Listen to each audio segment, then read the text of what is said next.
Okay, so we interrupt your standard Broken Arrow drama posting to talk about something a bit more positive. Game's been patched. Sorry, just moving myself here so you can actually read the patch notes.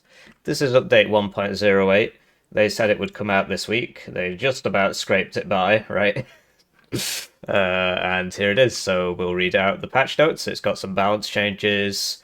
We'll let you know what we think. Basically, first things off the bat, a lot of people have been reporting stability problems, as in since this patch came out, they can't play.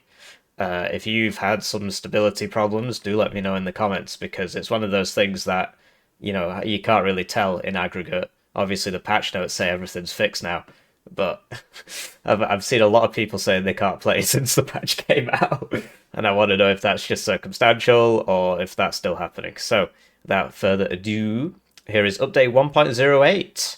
This update focuses mainly on stability improvements, anti-cheat improvements, and fixes to the most major known issues and errors. We're also happy to bring new PvE scenarios. New features and content. Ability to change map size in skirmish and custom lobbies. The map is determined automatically, but you can override that according to your preference. So basically, if you try and do a 1v1 against the AI before this patch, you were just playing on the 5v5 version of the map. There wasn't really anything you could do about it, and it turns out they've now given us an additional option there to make the map smaller, so single player fans might be happy. Also, they haven't added a save function yet, so we'll see how happy they are. New PV scenarios for 1 to 3 players on Kaliningrad and Ruda maps. So there you go. You've got PV guys. Are you happy now, or are you still molding about that no save function? So balance changes. We are closely monitoring the evolution of our best performing strategies and their counters. The situation is still evolving, so we don't want to add lots of major changes simultaneously, so we have decided to start with this change first. Reduced sprint cooldown from 60 to 30 seconds for every infantry and recon infantry unit. This modification will deeply impact the balance by giving infantry the ability to use one sprint charge to attack a position and sprint away when artillery starts raining. It also allows to disengage more easily when overwhelmed by vehicles. So basically, in this game, the vehicles are king. Infantry really does feel like an afterthought. You always get one plonker who's like, yeah, well, I ambushed a 300 elo player with my Ranger Raws squad and I killed all his tanks, right? But if a good vehicle player goes up against a good infantry player, the infantry loses. I think the main reason for that is that the infantry AT isn't good enough. The infantry close range AT, like AT4s are just dreadful, things like that. The way I would fix it is to give the infantry AT more ammunition, right? And maybe make infantry a little bit cheaper. But basically, the main thing is to give infantry AT more ammunition. The thing is that it starts becoming a little bit unrealistic if a squad of 4 guys are carrying 6 RPGs, right? But nothing else in this game is realistic. A barbarous screaming through the forest and destroying everything. I don't know if you've ever been in a forest, like a dense forest, but tanks they don't just go straight through those things, right? There's trees in the way, and it's not a video game. You don't just run over all the trees, right? It's not a video game, so. But yeah, in this game, the vehicles can do that, and that means the infantry basically gets overrun by the vehicles. And the way they're trying to fix it is by giving the infantry more mobility. So it is a buff, all right. I don't know about deeply impact, but it's definitely a buff for infantry. I want them to go further. Basically, is my commentary. Stability and network. We have fixed most cases of memory leaks, which were followed with crash to desktop situations. Right, so obviously there's a lot of marketing that goes into this. I saw a post on the Broken Arrow subreddit immediately after this patch came out saying, I'm still crashing because of memory leaks. So have they fixed most cases of memory leaks? We'll see. Basically, I had to restart my game after every game, otherwise I would just get really, really low FPS. Reconnect functionality received multiple important fixes, both on server and client side. We will continue our work on this subject in the future. Yeah, so at the start of the game, a bunch of people crash. It's like basically every time. Basically every time you'll have at least one crash in the game of 10. and about half the time they couldn't reconnect. So what is that percentage now? They said we will continue our work on this subject in the future, which means they don't even think it's finished, but it sounds like a step in the right direction. We've applied tweaks and improvements to our matchmaker in order to provide better game experience for everyone. Native English speaker publisher, in order to provide a better game experience for everyone. Yeah, the matchmaker was dreadful. So I come from another game. Most people who are on this channel will be familiar with the game Wano. Wano and Broken Arrow were made by rival developers, and they both come from the same game, Wargame Red Dragon. Basically, the company that made Wargame Red Dragon went off to make Wano after they made some World War II games, and the company, some of the devs quit during the World War II games, and they teamed up with some of the players from Wargame Red Dragon to form Steel Baklava, and they made Broken Arrow. So both of these games are based on the same sort of grandfather game. Broken Arrow's game design is more similar to a game called World in Conflict from 2007, and that's also where Eugen Systems, Wano, etc. draw their inspiration from. But Broken Arrow is more similar to World in Conflict than Wano is. Anyway, the point I'm trying to get at is that when Broken Arrow launched, it had like 30 to 40,000 people playing at any one time. Wano has less than 2,000 people playing at any one time, so that, you know, they've won in terms of sales. But despite that, I would get less balanced games in Broken Arrow than I would in Wano, even though there's way more people searching, so you would assume the games would be more balanced. Basically, in the matchmaking logic, it seems to prioritize really fast matching times as opposed to just waiting a bit longer for a better match. So, you know, the vast majority of my games were stomps. Usually it was us doing the stomping, but sometimes we would get stomped by a team which had like 2,000 more elo than us. And so I'm happy to hear that they've applied tweaks and improvements to their matchmaker in order to provide better game experience. Will it work? I don't know. I gotta play it, right? And then it just says numerous fixes and improvements. Okay. Anti-cheat improvements. So this is the big one, right? This update improves the... I like money. Shantholi subscribed to the channel. Thank you for subscribing to the channel, Shantholi. Wow, that scared the hell out of me. It's probably time for me to thank the generous channel joiners generously joining the channel. They get the names on the screen, they get the videos early, they get members exclusive videos. One join at the lowest level is worth 2,000 views when it comes to ad revenue equivalent. So if you're feeling bad about your ad block, it's a great way to support the channel. This is currently my sole source of income, which is why I make so many videos. So it's a great way to support me and the channel. Anyway, anti-cheat improvements. This update improves the anti-cheat system, which will now be more efficient in detection. The team has also been expanded with new members dedicated to thoroughly reviewing all cheating reports, ensuring fairness in the ban process. With this added expertise, we're confident the staff will be even more efficient in detecting and addressing cheaters. Right, so this is the big one. The game is currently on mixed reviews because it's being review bombed by the Chinese community, who claim that they are being unfairly banned and unfairly targeted in these cheating reports. How are they banning people? Basically, they have a very, very rudimentary anti-cheat which seems trivial to bypass. The reason it seems trivial to bypass is because there's loads of cheaters in this game. So they've got this anti-cheat which doesn't really work. And then everything else seems to be done manually. As in, you have to video record the cheater, then you have to send that to the Broken Arrow guys, and then they look at it and ban it, which is how this whole review bomb scandal started. Look, mixed reviews. It's going down every time I check it, because basically a Chinese streamer went up against a Russian streamer. The Russian streamer got him banned for cheating. Now, there are a lot of Chinese cheaters, but I believe in this particular instance, the Chinese streamer wasn't actually cheating. So they all started review bombing the game. So, you know, will this work? I don't know. Probably not. My money is on it not working. Every single time they say, "Oh yeah, we've fixed all the cheaters," and then you play a game, you see some cheaters. We'll see, we'll see. On launch day, right, there were cheaters in Broken Arrow. They said, "We're not adding the anti-cheat to launch day because we don't want to give the cheaters a head start in breaking it.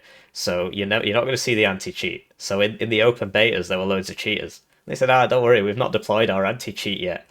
They deployed the anti-cheat on launch day, and there were cheaters on launch day. So we'll see, we'll see. But what it sounds like is that they're still doing this mostly manual thing. So the onus is on you to basically record your gameplay all the time, either because you might get falsely banned for going upwards against somebody who's friends with the devs, or you might come up against a cheater, and the only way they really pay attention to it is if you've got solid video evidence of them cheating. So, so basically, what they've done is they've hired some more people to look at the cheat reports. Um, okay. I mean, basically, the player population is going to keep going down until there aren't that many people, and then their manual system, manually looking at it, will be good enough because there just won't be that many people playing anymore. We'll see. We'll see. Have you noticed a cheater since this patch came out? I mean, it literally came out, a few hours ago, so we'll see. Plans for the near future. First of all, let us reassure you that we plan to further improve our game by fixing known issues and solving problems that were highlighted by our community, as well as bringing new content and making the overall game experience better for everyone. Well, you need to improve your punctuation, right? This is a very long sentence. Could put a comma in there somewhere, maybe. Currently, we want to highlight these fixes, features, and improvements, but note that this list is not exhaustive. Fixes and improvements for co-op scenarios synchronization. Okay, so if you play co-op scenarios against the AI, sometimes it desynchronizes, presumably. Surrender feature for multiplayer games and progressive penalties for leavers, so this still isn't in the game. Okay, well, I would have thought that would be a priority. Basically, the vast majority of games you play of Broken Arrow, people just leave straight away because there's no penalty for leaving. And even though, like, basically phase 1 doesn't really matter, phase 3 matters than phase 1 and phase 2 put together because of the way the scoring works. Or it matters as much as phase 1 and phase 2 put together. And so there's no point in leaving at the start, but they do it anyway. And there's no penalty. Because there's no penalty, they can just immediately jump into another game where they might start winning from the start. So in the vast majority of games you play, there'll just be a bunch of people who leave. And they need to fix that. I think that's actually a bigger problem than the cheating problem.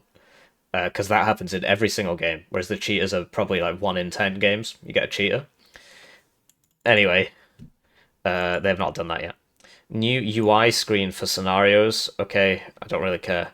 Quality of life improvements for single player scenarios experience. Okay, so here we go. Full list of changes. Added the option to change map size in skirmish and custom lobbies. Oh, we already spoke about this. Added game servers in Thailand, in Indonesia, Malaysia. We're monitoring the amount of players from all over the world and dynamically adding new servers accordingly.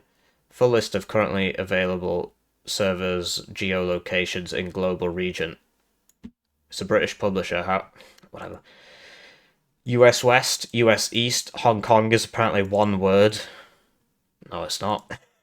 UK, France, Germany, Japan, Thailand, Indonesia, and Malaysia. So basically, doesn't change much except latency because you could still get matched. Like I in the UK, you still get matched against Chinese hackers all the time, basically, right? They're not all confined to the Hong Kong server.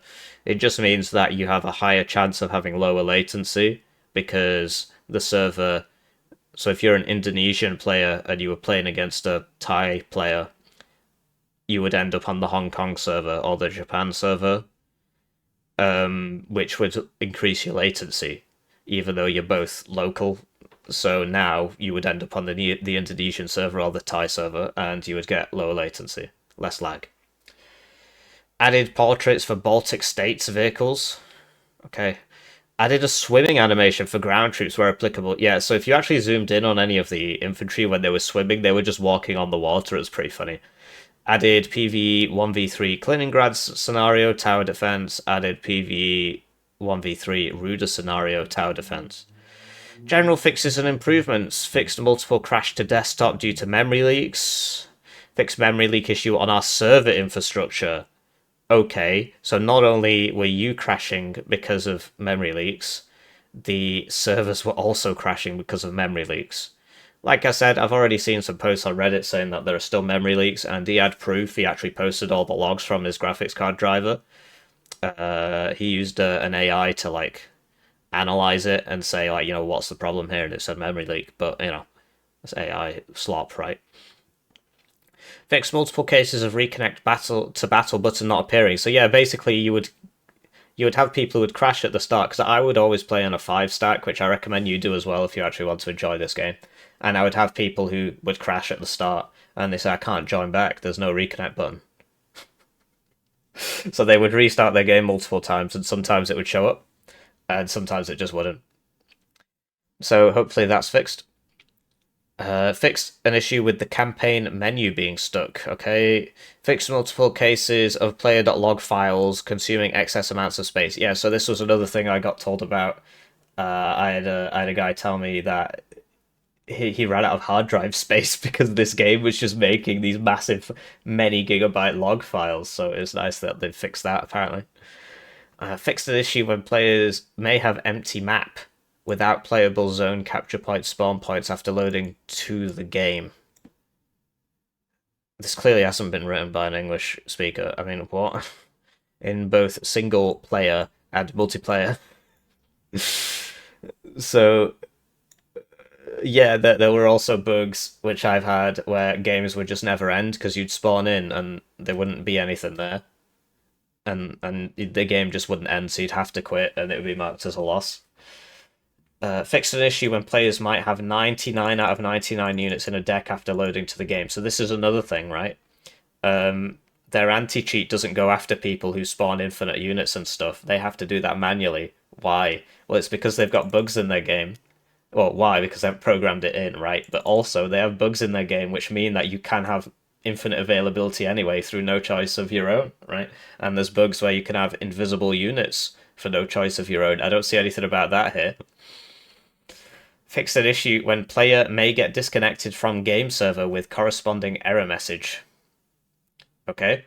Reduced max FPS cap from 300 to 144. Okay, well, so basically they said one of their performance... Sorry, I've got something in my eye. One of their performance improvements, they said on their forums, they said basically the max FPS counter is making your FPS lower the higher you set it, which is obviously absolutely ridiculous, but that's what they said. They said to increase your FPS, you have to decrease the max FPS. So, so now they're just saying, whatever, cap it at 144, fix that problem for you, apparently. Bit of a weird one, right? Decrease your FPS to increase your FPS. Fixed an issue with drop-down options being unclickable in some cases. So that's a UI issue. Fixed an issue in the reporting system which prevented showing the correct player's profile upon clicking. Right. Okay, so basically, I was convinced this was a hack, actually. If you tried to report a cheater, it wouldn't let you. If you tried to report a cheater in Broken Arrow, it would not let you report them. Because you would click the report issue button, and then different player's profile would come up. And it turns out that that wasn't a hack. I assumed, because it happened to me twice, I met 3 sets of cheaters and it happened to me twice. I assumed, well, that must be the hack. One of the hacks stops you from reporting them. No, it's just their game being absolutely broken as anything. Adjusted matchmaking system in order to minimize games with big difference in ELO rating between teams. Well, there you go. So this should help stop the stomp issue. If it's working, a lot of these things, a lot of these bugs they have claimed to have fixed multiple times. Between the various open betas and launch and now, they've claimed to have fixed the same bug multiple times. So, But if it's working, right? Adjusted matchmaking mechanism to be more accurate while looking for a more suitable ping-wise game server. Please be advised, turning on VPN connection boosters and other proxy-like solutions may in fact lead to worse multiplayer experience. But hang on, your own game with mixed reviews tells people to use... Like, all I have to do is scroll down. Here's how to use the UU Game Booster. And it's all in Mandarin, and they're basically telling people how to circumvent the Chinese internet restriction, which is very illegal in China, but whatever. And now, in the next sentence, they say, "Please be advised, turning on VPN connection boosters and other proxy-like solutions may in fact lead to worse multiplayer experience." I don't know, was the publisher not paid to read this out? Were they only paid to read out the first few sentences? Ugh, whatever. Fixed an issue with transferred units movement interpolation. Okay, so basically, do you notice that sometimes units with like Usain Bolt sprint all the way across the screen? That's basically what's going on there. Movement interpolation. So the client will send data to the server every so often saying, I am moving in this direction, I'm moving in this direction, I'm moving in this direction. Now, to make it not look retarded, the server says, okay, last time he told me he was moving north, so I'm going to assume he's still moving north until he tells me what he's doing, right? And so, because otherwise it would be, I am here, I am here, I am here. Whereas instead, with interpolation, means, interpolating between those spaces so it looks smooth. And if you get it wrong, you get situations where units just start flinging around all over the place, and that's what that's referring to. Fixed an issue where some input devices, joysticks, gamepads, racing wheels, VJoys, some particular mouse and keyboards, may interfere with option selection on UI. So that's not a bug I've encountered. I do have an Xbox controller. I've not tried to plug it into Broken Arrow. I just don't see why on earth you would try and play Broken Arrow with a racing wheel. Fixed an issue with display... There should be a gap here, right? Fixed an issue with displaying incorrect date time format in various in-game messages. Fixed flares achievement not counting. Okay. Fixed an issue when player wasn't able to override anti-overkill with his AA by clicking R and B on a desired target. Yeah, so this game has this wonderful helpful feature which stops you from shooting too many missiles at one plane, and it doesn't work properly because sometimes the missile you shoot doesn't hit him for whatever reason, because they popped their flares, or they dodged it, or it desynced. Right, I've seen missiles directly hit planes and the plane is fine, like some Ace Combat thing. He took the hit in a non-critical area, right? And so the way you have to override the overkill helper mechanic is to right-click the enemy plane. Otherwise, your SAM system will shoot one missile and say, well, he'll die, and then it doesn't kill him. The plane leaves the range and he gets out. So what you would do is right-click him, and then it wouldn't work anyway. So apparently they fixed it. We'll see if they've actually fixed it. Fixed an issue when Steam Workshop scenarios were incorrectly initialized in some cases. Okay, I haven't even bothered checking any of these Steam Workshop scenarios. Fixed sys region servers pop-up screen overlap. So basically, the Russian state is shutting down their internet. At least it's cutting it off to the outside world.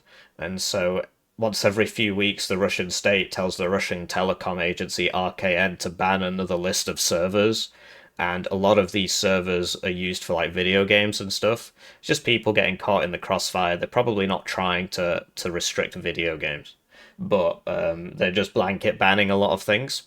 And so and the developers are Russian, right? So the way they're trying to fix that is that they've got their own matchmaking server within Russia, but the point is they can still play with you. You can still ruin your game. They would connect to that server, and then that server would provide a pipeline to your server. Do you see what I mean? So, because, Billy in Kaliningrad, very Russian name, won't be able to connect to Billy in Poland, very lovely Polish name. And so instead, Billy in Kaliningrad connects to a Russian state-approved server, and then that server then can tunnel to Poland server or whatever, right? So that's how that works, and apparently it had some UI problem. Fixed incorrect ready up UI sound, alright. Rebinded default camera rotation button from left control to middle mouse button. Okay, so middle mouse button will now rotate the camera, apparently. Fixed mission, okay, I can't remember if I've been using that for anything. In a lot of strategy games, middle mouse button is for moving the camera. You're panning the camera, you would click middle mouse button and shift it like this, like this. It doesn't make it the whole bloody screen rotate, does it? But whatever. Uh, Fixed mission unlock condition hints on campaign screen by being misleading. Fixed M712 Copperhead VFX looking like a cluster round. Interesting. I always wondered, like, I'm being shot by clusters from American artillery. Is that really a cluster round? Doesn't seem to be doing much. So I guess that explains that question. Adjusted 127mm gun VFX on the Arleigh Burke, which is it's in the campaign, right? I think the Arleigh Burke is some sort of destroyer. The Americans will know. Yeah, Arleigh Burke class destroyers. Adjusted mortars and howitzers impact VFX lifetime. Okay, so now the explosion will stay there for longer. Fixed MC-130H having no model under certain circumstances. So you could spawn a... You could spawn... I believe that's the one that drops people out the back.